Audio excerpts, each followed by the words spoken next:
দূরে কোথাও বাজনা বাজছে, বিয়ে থাওয়া আছে কিনা কে জানে। এটা কি মাস? শ্রাবণ মাস।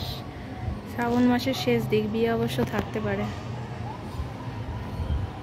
কোথায় বাজনা বাজছে? শ্রীরামপুর নয়, শ্রীরামপুরের বাইরে মনে হচ্ছে।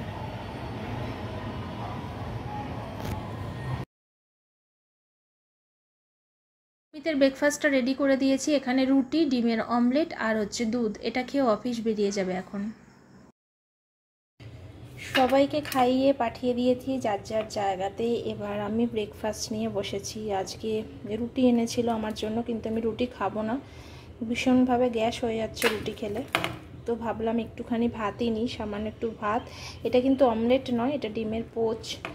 আর এটা হচ্ছে ভেন্ডি সেদ্ধ আর আলু সেদ্ধ আর বাটার। খুবই অল্প নিয়েছি ভাত, দেখতেই পাচ্ছ, খুব সামান্য। তো এটা আমি খাবো। আর রুটিটা রেখে দিলাম।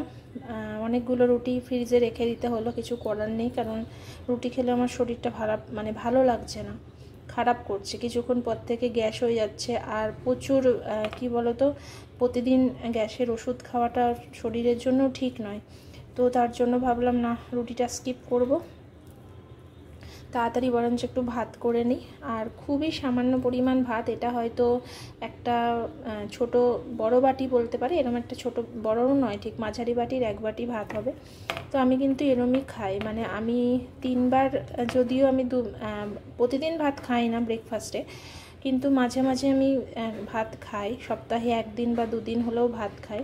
কিন্তু ভাতটা এতটাই কম পরিমাণে থাকে, মানে একটা মানুষ দুপুরে ঠিক যতটা পরিমাণ ভাত খায়, আমি হয়তো সেটাকেই ভাগ করে নিয়ে খাই, কারণ না হলে আবার মোটা হয়ে যাওয়ার সমস্যা সেটা তো আছেই। তো সেটা কখনোই হতে চায় না। কিন্তু আমার একটাই প্রবলেম, আমার প্রচণ্ড অম্বলের একটা ধাত আছে, ছোটোবেলা থেকেই একটু আছে। তার জন্য ছোটোবেলা থেকে আমি ভাতটাই একটু মানে খাই, মানে প্রতিদিন না হলেও সপ্তাহে 1-2 দিন আমাকে খেতেই হয়। তো চলো আমি খেয়ে নিই, পরে আসছি।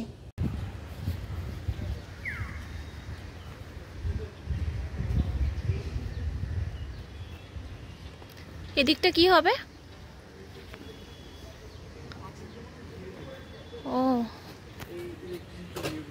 আচ্ছা,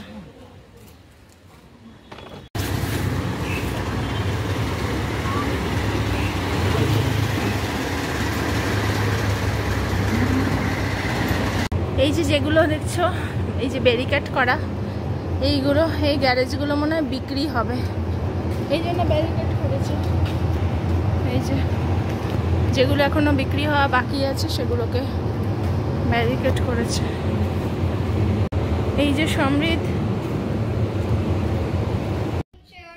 আজকে দুপুরবেলা একটু লেট করেই খেয়েছে, যেহেতু সকালবেলা একটু ভাত খেয়েছিলাম, খিদেই হচ্ছিল না। তারপর ছেলেকে বাড়িতে নিয়ে এসে আমি আর ছেলে একসাথে ভাত খেয়েছি। তারপরে দুপুরে একটু শুয়েছিলাম। বিকেলবেলা হয়েছে ঝামেলা, সমৃদ্ধ পাশের বাড়ির ছেলেটার সাথে খেলতে গেছিলো, বাচ্চাটার সাথে। তারপর কোথাও না কোথাও ও ঘুষি মেরে দিয়েছে, আর লেগেছে চোখের মধ্যে। তো সেই নিয়ে একটুখানি হলো। সমৃদ্ধকে বললাম যে আজকে তোকে আমি নিচে যেতেই বারণ করেছিলাম। তো যাই হোক, এটা হচ্ছে পরের দিন সকালবেলা ব্রেকফাস্ট বানাচ্ছি এখন। কালকে আর আমি সেভাবে কিছু ব্লগটা শেয়ার করতে পারিনি। ছেলের এক্সাম যাচ্ছে, বুঝতেই পারছো, পড়ার টাইমে আমি আর ভিডিও করতে পারি না। তো ছেলে স্কুলে বেরিয়ে যাওয়ার পর এখন বানাচ্ছি সুমিতের ব্রেকফাস্ট। এখন করেছি ডিমের অমলেট, আর রুটিটাকে একটু ঘি দিয়ে চাপাটি মতো করে দিয়েছি, এটাও খেতে ভালোবাসে। তো এই চাপাটি আর ডিমের অমলেট দিয়ে ও খেয়ে বেরিয়ে যাবে।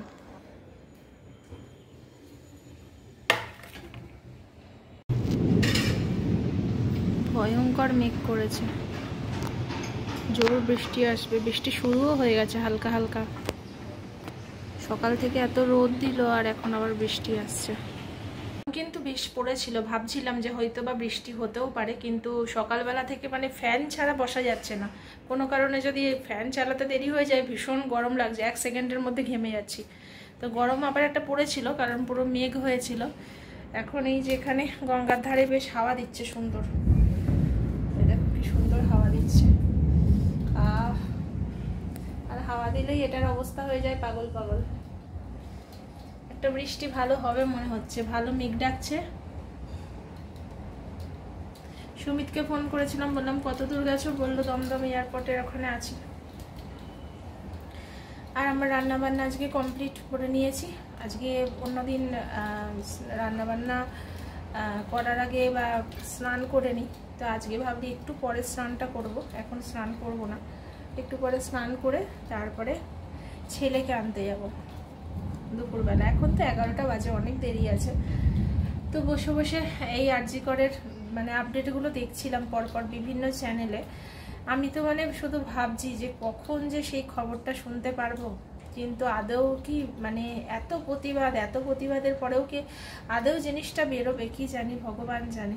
তবে হ্যাঁ, এরকম প্রতিবাদ আমি এর আগে আর দেখেছি অনেকই, কিন্তু এত মানে বড় প্রতিবাদ আমি এর আগে মনে হয় না কোনোদিন হয়েছে। কি হতেও পারে, আমি ভুলও হতে পারি। তার কারণ কি বলতো, এইসব পাওয়ারধারী কিছু মানুষ থাকে যারা ভাবে যে অন্যায় করব এবং বিভিন্ন লেভেলে ক্ষমতা দিয়ে নিজেরা বেঁচে যাব। কিন্তু একটা জিনিস ভুল করে ফেলেছে, অনেক সময় সাধারণ মানুষের ঘরে হলে বা সাধারণ মেয়েরা হলে বা অনেক সময় প্রতিবাদ করেও দেখা যায় কিছু হয় না, অনেক সময় বের হয় না, চাপা পড়ে যায়। কিন্তু এমন একটা মানুষকে টার্গেট করে ফেলেছে যে কি বলবো, সে হচ্ছে ডাক্তার, ঠিক আছে। আর তাকে মানে তার ডিউটি চলাকালীন যেভাবে খুন করা হয়েছে বা মারা হয়েছে, তো এটার খুব একটা সহজ নয় এটা থেকে পার পাওয়াটা। বের তো হতেই হবে, যেখানেই ঢুকে থাকুক না কেন অবশ্যই বের হতে হবে। তো এটাই হয়েছে ব্যাপার, মানে বুঝতে পারেনি তাদের মানে নিজেদের উপর এত বেশি কনফিডেন্স, পাওয়ারের কনফিডেন্স, মানে ক্ষমতা, মানে ক্ষমতার অহংকার যাকে বলে, ক্ষমতার অহংকারের কনফিডেন্স, যে যাই করি না কেন আমরা ঠিক বেঁচে যাব পাওয়ারের গুণে আর কি। তো সেখানেই বলে না, মানুষের ওভার কনফিডেন্স ভালো, কিন্তু ওভার কনফিডেন্স ভালো না। সেই ওভার কনফিডেন্সে ব্যাপারটা ফেসে গেছে। তো বেরোবে তো নিশ্চয়ই, পাপি তো কিছু না কিছু প্রমাণ ছেড়েই যায়, তাই না? আর যেভাবে মানে চলছে, হয়তো সাধারণ মানুষ অনেক বেশি বিপর্যস্ত হয়ে পড়ছে, কারণ এই সময় যাদের বাড়ির মানুষেরা বেশি অসুস্থ বা কিছু প্রবলেম, সেক্ষেত্রে খুবই তারা প্রবলেমে পড়ে যাবে। তো এরপরে কি হবে বলো তো, ডাক্তারদের সাথে সাথে সাধারণ মানুষও রাস্তায় নামবে যারা চিকিৎসা পাবে না, কারণ তারা তো পুরোপুরি ডাক্তারদের ওপর ডিপেন্ডেন্ট। আর ডাক্তাররা যতক্ষণ না এই কেসের সমাধান না করতে পারছে তারা তো ডিউটিতে আসবে না। তো চাপ সব দিক থেকে খাচ্ছে ভাই, এরকম চাপ আমি মানে ভাবতে পারছি না। এখনো পর্যন্ত ডাক্তার, কিছু কিছু স্কুলের ছেলেমেয়েরা নিচে বাইরে নেমেছে, রাস্তায় নেমেছে, এরপর সাধারণ মানুষও নামবে। তবে হওয়া দরকার আছে, তবে এদের যে ওভার কনফিডেন্সটা না, সেটা আস্তে আস্তে কনফিডেন্সে ফিরে আসবে। তারপরে আস্তে আস্তে তলানিতে ফিরতে তো আরেকটু সময় লাগবে। তো ওভার কনফিডেন্সটা আস্তে আস্তে কনফিডেন্সে ফিরে আসবে। এত বেশি এদের পাওয়ারের মানে কি বলবো। তো যাই হোক, কেমন মেঘ ডাকছে, বাইরেটা যে কি সুন্দর লাগছে দেখো, এত সুন্দর লাগছে দেখতে। দাঁড়াও তোমাদের দেখাচ্ছি, কি যে ভালো লাগছে খালি চোখে দেখতে। ক্যামেরায় জানি না তোমাদের একই রকম লাগবে, কিন্তু এত সুন্দর লাগছে না দেখতে। মানে গঙ্গার জলের ওপর একটা ঘোলাটে, মানে কি সুন্দর, মানে হেভি লাগছে দেখতে। বৃষ্টি হচ্ছে, চারিপাশে গাছগুলো ধুয়ে যাচ্ছে, খুব সুন্দর লাগছে। আমার সারাটা দিন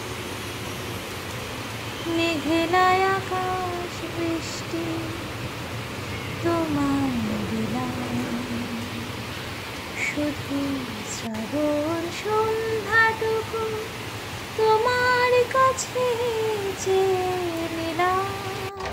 সকালবেলা কেমন বৃষ্টি হলো, আবারও মেঘ করেছে। ভাবছি বৃষ্টিটা আসার আগে যদি ছেলেটাকে নিয়ে আসতে পারি ভালো হয়। ছাতায় নিলাম আর রেনকোট নিলাম না, মনে হচ্ছে না তাড়াতাড়ি চলে আসবে। দেরি করে আসি, ভাবি যে একটু লেট হলে রাস্তাটা ফাঁকা পাবো, কিন্তু না। স্কুলের গাড়িগুলো দেখো, একসাথে 10টা গাড়ি বেরোচ্ছে, আর একটা গাড়ি সাইড থেকে ঢুকে গেছিলো বলে পুরো জ্যাম হয়ে গেছিলো। এখন আমরা বেরোতে পারিনি। আমরা দুপুরে খেতে বসে গেছি।